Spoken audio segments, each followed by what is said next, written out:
This video is either going to be the greatest work of improv I've ever done in my career or a total fucking train wreck. So, welcome. My name is B. I'm a PhD dropout, had to put my brain somewhere, so now I make videos about pop culture, fame, feminism, all the fun stuff. Today, we're going to be talking about the OG Rhinestone Queens, Showgirls. Why? Because Taylor Swift has announced her next album is called Life of a Showgirl. I found this out when I was about to go into surgery and wow, I'm surprised they could sedate me. I love Vegas in a way that is weird for someone who lives so far away from Vegas, doesn't drink and doesn't gamble. And while Showgirls started in Paris, the Vegas Showgirl is its own breed. A breed that is now extinct. That's right, there are no showgirls left in Vegas, except for the NHL, which is fun. Sequins, spotlights, the brightest smile, girls with these incredible legs kicking them as high as they possibly can, if you will.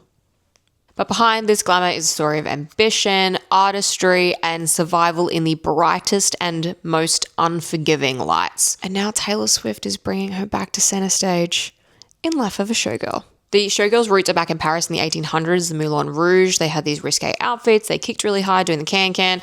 They were considered to be morally dangerous because they were so sultry. The Showgirl is tall and poised and glamorous and a representation, a personification of femininity. So fast forward to 1950s Vegas, where Stardust Hotel brings Lido de Paris. I butchered that, just for the record, which brought French showgirl glamour to the Strip. They wore these 30-pound headdresses, these beaded bikinis covered in rhinestones, glitz, and glamour. As we know, Vegas was started by the mobsters, so, a little bit of mafia connection there. They weren't just dancers, though. They were symbols of the city, the promise that Vegas had, which was you could live bigger, bolder, shinier, brighter.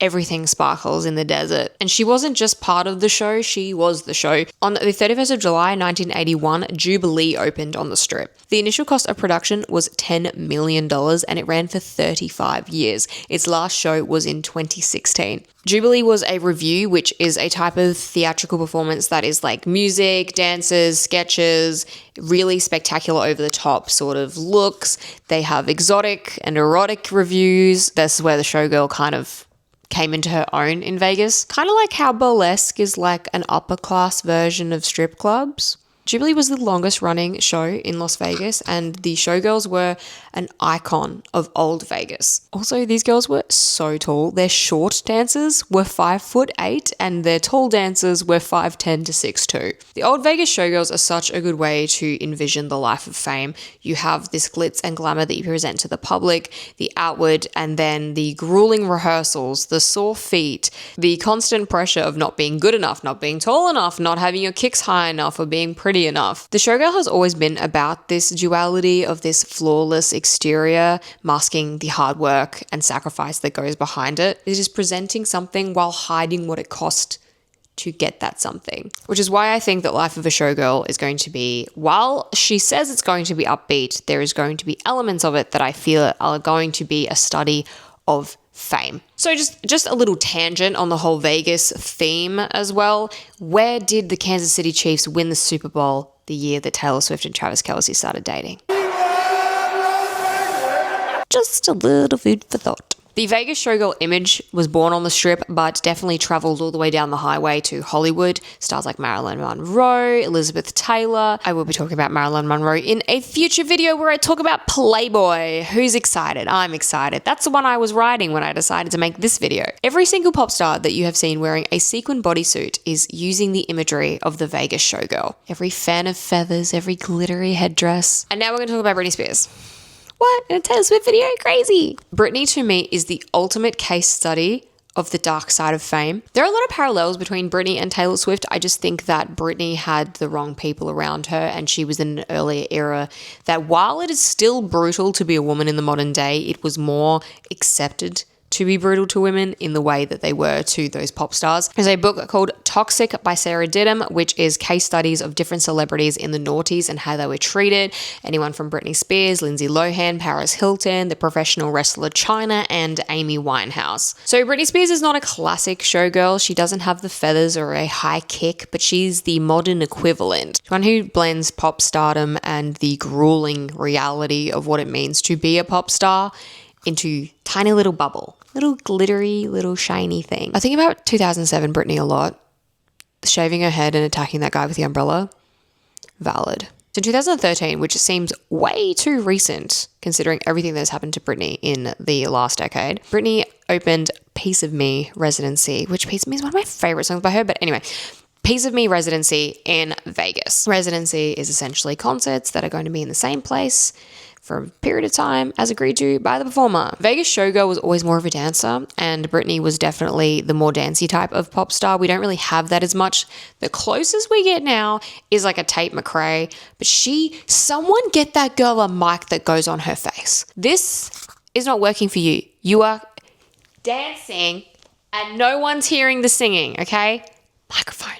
Britney's residency was shiny and pretty and had precisely choreographed dances, dazzling costumes, and of course the ability to captivate an audience for 90 minutes straight. Much like another performer that we're talking about in this video. Wow, dualities, wow, parallels. Hello, Editing B here. I failed to mention that this residency went on for 4 years and had 248 shows. Britney's story, like I said, is a case study in the dark side of fame, and I think that is what makes her the modern day showgirl, is the way that this glittering exterior hid the inner turmoil and the pain, this insane, ever mounting pressure to be perfect, to maintain certain illusions. I mean, I think a lot about Britney in a lot of ways. Her debut in Baby One More Time, she's a child acting as a schoolgirl and singing this song that was rejected because it had the word hit in it, which was a mistake, by the way. The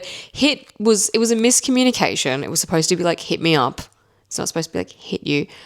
But the fact that she was wearing this little like tied up top and she was a schoolgirl, like Lolita-esque energy, and she was a child. And like at the time you think, oh my God, I want to be like her. But when you're an adult and you look back, you're like, oh my God, she was being exploited from the fucking get-go. The tension that built in Britney's career played out on a global scale. The multiple breakdowns, the public feuds, the tabloids chasing her until she was at her absolute breaking point, the conservatorship, everything that went around that. Free Britney, the issues with K-Fed and her children. Vegas is the city of reinvention. I think with Taylor Swift, she is someone who has reinvented herself 12 times now. Thank you to the errors. Britney has also done this, from the innocent to owning this, sexual nature. Piece of Me, as in the song, is about the life of a famous person and what it's like to be Britney. It's quite funny though, because the critique of Piece of Me included people saying like, yeah, like it's good if you like pop music, but like she just doesn't show enough of herself. And then the critique we have of Taylor Swift is, yeah, but like all she does is talk about herself. Britney Spears and Taylor Swift are both women who have turned from pop stars into ideas, from people who you listen to their music into people you don't actually believe are real. A lot of people were commenting when Taylor Swift was talking on the podcast that she announced, Life of a Showgirl, that this was the first time they saw her be real and talk like that. And like that's what it used to be like before she became this huge thing. And Britney Spears has experienced this sort of same life. She barely feels like a real person. And I think that's the dehumanizing aspect of fame in the life of a showgirl. While there are no more Vegas showgirls, the fact that we are so enamored with this imagery, I think is incredibly interesting. And I think Taylor Swift is one of many that take the showgirl imagery and reclaim it while adding the human element to it, being someone who is in the public eye all the time, but is also not afraid to pull back the curtain. The other thing is Taylor Swift's entire career has been built on pulling back the curtain. But at the same time, her concerts are highly choreographed, very polished. The costume changes, everything is choreographed perfectly. Taylor Swift, feels like a fantasy. Britney Spears feels like a fantasy. But the showgirl exists to be a fantasy. But in this modern era, we also know that they are not just the fantasy, they are also the story and the storyteller. She's no longer just the one on the billboard or the one standing out the front of the Vegas Review. She's able to be seen and heard. So I was reading Girl on Girl by Sophie Gilbert, which is really interesting about how pop culture turned women against themselves. And there is a part where it talks about how in the early 2000s, the way that women could be seen and gain power is through sexuality, through posing nude, essentially, through being these sex symbols. And then men got angry that they were doing it. Like they were made to look, and they were angry that they were made to look. And I think that is what kind of permeates across pop culture at the moment, is that there are people who are part of the system that put into place for women that they have to be a sex symbol, have to look a certain way, have to act a certain way in order to gain respect. And then those same people get angry when women do that and try and use that. I think Sabrina Carpenter is a great example of this as well. I will be doing a video about Man's Best Friend when it comes out. I am very excited for this album. I have controversial opinions. The thing about Sabrina Carpenter, and she is on the title track of Life of a Showgirl with Taylor Swift, is that she breaks that fourth wall a lot. Reputation did that and broke the fourth wall about fame and about people's opinions. And now Life of a Showgirl, there is no better track for her to be on. So now let's talk about the album itself. The first track is called The Fate of Ophelia. I'm not going to go through all the tracks, but I think that is really telling. If you did year 10 English like I did, you would know about Hamlet. Ophelia is the tragic heroine in Hamlet. She drowns. There's a painting about it. We all see it.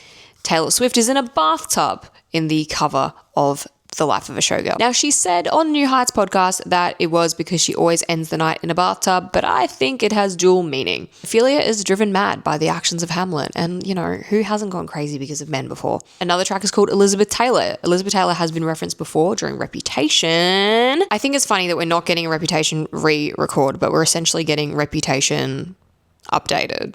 A new Reputation, a new Lover Girl era. The other thing about Life of a Showgirl in its symbolism is the colors, the bright orange glitter and then the mint green. So copper.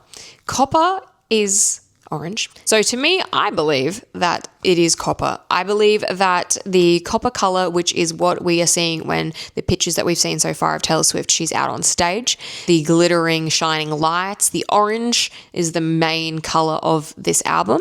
And then we go to the mint green. Copper is the front facing, and then the mint green is the behind the scenes image. Why I think it is actual copper is the copper turns green over time. And is usually that sort of minty green around 20 to 25 years. Taylor Swift, as we know, has been active for 22 years. Smack bang in the middle of the time that would turn copper into this mint green color.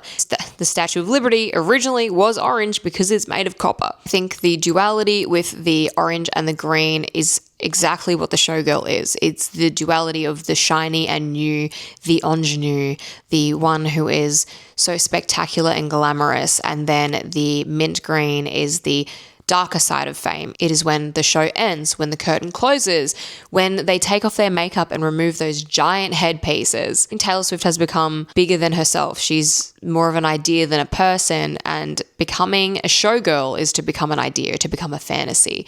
And so being Taylor Swift, being the showgirl, she's also a storyteller.